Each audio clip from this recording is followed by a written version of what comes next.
नमस्कार, मैं हूं अनुराग चड्ढा और आप देख रहे हैं मेरा खास शो इनसाइट्स विद अनुराग चड्ढा। तो दोस्तों, आज के शो में चर्चा करते हैं ब्रिक्स के बारे में। जैसे कि आप लोग अच्छी तरह से जानते हैं कि पिछले काफ़ी समय से दुनिया में हलचल और युद्ध के संकट के बीच में पहली बार विश्व के जो दिग्गज नेताओं का जमावड़ा है वो रूस के कजान शहर में 22 से 24 अक्टूबर के बीच में होने जा रहा है। अवसर है ब्रिक्स शिखर सम्मेलन का। भारत के प्रधानमंत्री नरेंद्र मोदी इस सम्मेलन में हिस्सा लेने के लिए 22 अक्टूबर को कजान जा रहे हैं। इस शिखर सम्मेलन पर दुनिया भर की निगाहें लगी हुई हैं क्योंकि इसमें बेहद महत्वपूर्ण और कुछ बहुत बड़ा होने की उम्मीद है। ब्रिक्स के इस साल के शिखर सम्मेलन का टॉपिक है वैश्विक विकास और सुरक्षा के लिए बहुपक्षवाद को मजबूत करना। तो दोस्तों, सबसे पहले जानना ये भी जरूरी हो जाता है कि आखिर ब्रिक्स क्या है। वैसे तो बहुत सारे लोग अच्छी तरह से जानते हैं, लेकिन मैं भी आपको आसान शब्दों में समझाने की कोशिश करता हूं। आखिर ब्रिक्स है क्या? ब्रिक्स दुनिया की 5 संभावनाओं से भरी अर्थव्यवस्थाओं का एक समूह है, जिस समूह में ब्राजील, रूस, भारत, चीन और दक्षिण अफ्रीका का समूह है। वर्ष 2001 में ब्रिटिश अर्थशास्त्री जिम ओ नील ने ब्राजील, रूस, भारत और चीन की 4 उभरती अर्थव्यवस्थाओं को एक शब्द दिया था, उसका नाम था ब्रिक। दिसंबर 2010 में दक्षिण अफ्रीका को इसमें शामिल करने के बाद इसका नाम हो गया ब्रिक्स। ईरान, मिस्र, इथोपिया और संयुक्त अरब अमीरात जनवरी 2024 में इसके नए सदस्य बने हैं। हालांकि सऊदी अरब को भी आमंत्रित किया गया था, लेकिन अभी तक वो इसका पूर्णकालिक सदस्य नहीं बना है। वह केवल आमंत्रित सदस्य ही मात्र भर है। एक सबसे महत्वपूर्ण बात मैं आपको ये बता दूं कि पाकिस्तान ने भी पिछले साल दुनिया के तीसरे ताकतवर आर्थिक संगठन यानी कि ब्रिक्स में शामिल होने के लिए अपना आवेदन दिया था, लेकिन अभी तक उसकी एंट्री नहीं हो पाई है। ब्रिक्स विश्व के 5 सबसे बड़े विकासशील देशों को एक साथ लाता है, जो वैश्विक आबादी का 41%, इसके अलावा वैश्विक सकल घरेलू उत्पाद यानी कि जीडीपी का 24% और व्यापार का 16% प्रतिनिधित्व करते हैं। वर्ष 2009 से ही ब्रिक्स सदस्य वार्षिक शिखर बैठकें आयोजित कर रहे हैं। दोस्तों, आखिर क्यों खास है ब्रिक्स शिखर सम्मेलन 2024?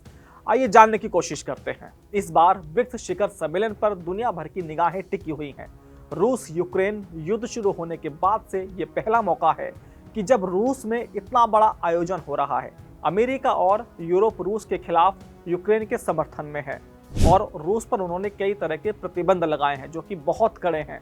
वे भारत को भी रूस के खिलाफ खड़ा होते देखना चाहते हैं, जबकि भारत और रूस के बीच में दोस्ती बहुत मजबूत बनी हुई है, बिल्कुल फेविकोल के जोड़ की तरह। इसी तरह अमेरिका और अन्य पश्चिमी देशों की चीन से भी खासी तनातनी है।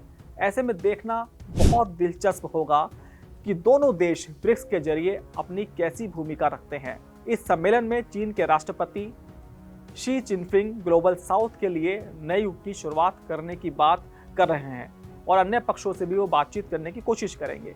रूस लगातार ब्रिक्स करेंसी की बात कर रहा है। माना जा रहा है कि डॉलर के खिलाफ ये ब्रिक्स सम्मेलन का बहुत बड़ा युद्ध होने जा रहा है। इसके अलावा जो अमेरिकी डॉलर की मनमानी है उस पर भी लगाम लगाने के लिए ब्रिक्स सदस्य एक वैकल्पिक करेंसी को सामने ला सकते हैं। एक और महत्वपूर्ण बात यह है कि ब्रिक्स के विस्तार के बाद ये पहला शिखर सम्मेलन होगा जिसका आयोजन रूस की अध्यक्षता में हो रहा है। मध्य पूर्व के देशों के सदस्य बनने के बाद वहां के संकट का भी सम्मेलन पर असर होने की पूरी आशंका है। दोस्तों, बात करते हैं ब्रिक्स करेंसी के बारे में। आखिर इस पर इतना हो हल्ला क्यों हो रहा है? ब्रिक्स के सदस्य देश अपनी करेंसी यानी कि ब्रिक्स करेंसी लाना चाहते हैं। ऐसा करके वो अमेरिकी डॉलर पर निर्भरता को काफी हद तक कम करना चाहते हैं।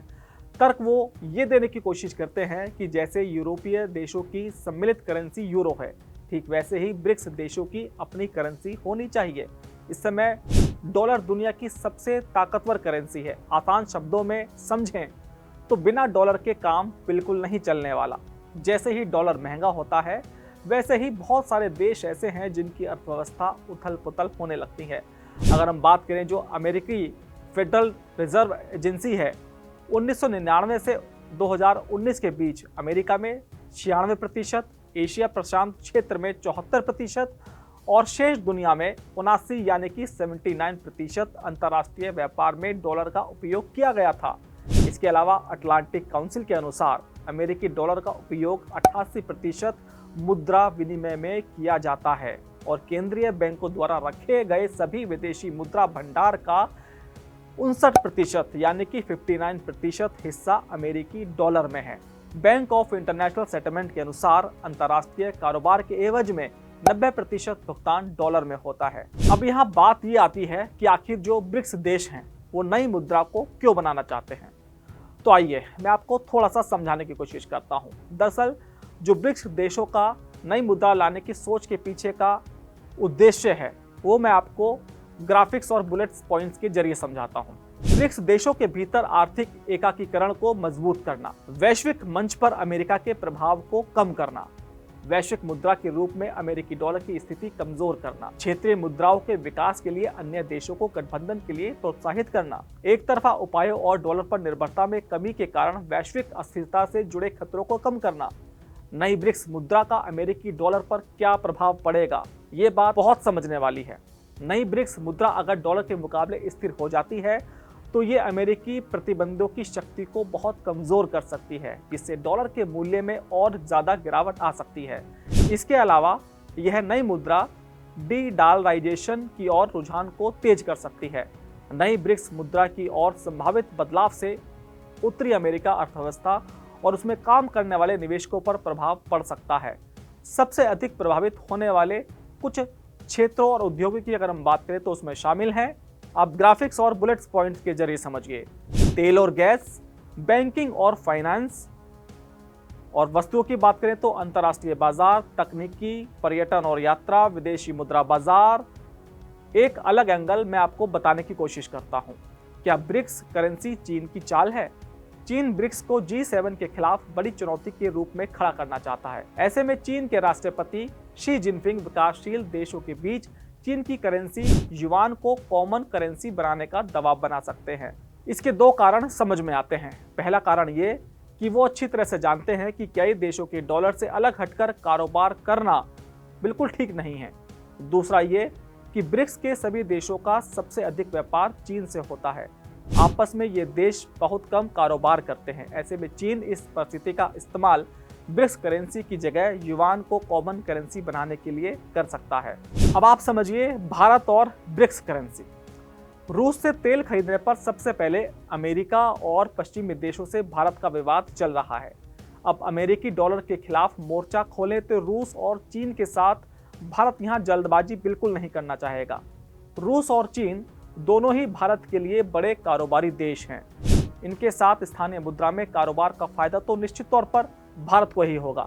रूस के साथ भारत ने सीमित स्तर पर ऐसा शुरू किया भी है, लेकिन भारत अपने दीर्घकालिक हितों को ध्यान में रखकर ही कोई बड़ा फैसला करेगा। भारत सरकार अपने स्तर पर दूसरे देशों के साथ स्थानीय मुद्रा में कारोबार करने को बढ़ावा दे रही है, लेकिन मौजूदा परिवेश में जब चीन, रूस और अमेरिका पश्चिमी देशों के बीच आर्थिक और राजनीतिक तनाव बढ़ रहा है, तब भारत हर पहलू को ध्यान में रख रहा है। अब आप समझिए कि भारत के लिए क्यों खास है ये ब्रिक्स सम्मेलन 2024। दरअसल भारत के लिए ब्रिक्स सम्मेलन 2024 बहुत अहम होने वाला है। ब्रिक्स समिट पर सभी की निगाहें इसलिए लगी हुई हैं क्योंकि इसमें हिस्सा लेने के लिए चीन के राष्ट्रपति शी जिनपिंग वहां पहुंचे होंगे। ऐसे में मोदी जिनपिंग की मुलाकात हो सकती है। वह भी तब जयशंकर ने कहा था कि चीन के साथ सैनिकों को पीछे करने का मुद्दा 75% हल हो चुका है। मोदी जिनपिंग के बीच आखिरी बार 2022 में इंडोनेशिया के बाली में G20 समिट के दौरान मुलाकात हुई थी। बीती जुलाई में हुई मोदी की रूस यात्रा चाहे अनचाहे रही हो, पश्चिमी देशों में चर्चा का विषय बन गई थी। ऐसे में युद्ध के बीच इस समिट के अलग होने वाली मुलाकातों और बयानों पर पश्चिमी देशों की निगाहें जरूर होंगी। भारत और रूस के बीच में द्विपक्षीय बातचीत भी होगी, जिससे आपसी सहयोग और मजबूत होने की उम्मीद है। इसके अलावा मध्य पूर्व के देशों के साथ भारत के रिश्ते और ज्यादा स्पष्ट और मजबूत होने की संभावना है। इजराइल के खिलाफ कई देश ब्रिक्स में देखने को मिलेंगे, लेकिन ऐसे में भारत का इजराइल का साथ देना किस तरह से इन देशों के साथ बाधक बनेगा, ये भी देखने वाली बात होगी। पुतिन और ब्रिक्स।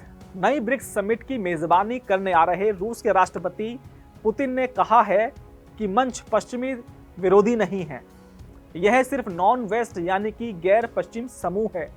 पुतिन ने प्रधानमंत्री नरेंद्र मोदी का जिक्र किया और कहा कि वह ऐसा भी कह चुके हैं कि रूस के राष्ट्रपति ने अमेरिका पर चीन में विकास रोकने की कोशिश का आरोप लगाया है। पुतिन ने अमेरिका पर तंज कसते हुए कहा कि यह सूरज से ऐसा कहने जैसा है कि वह उगना बंद कर दे।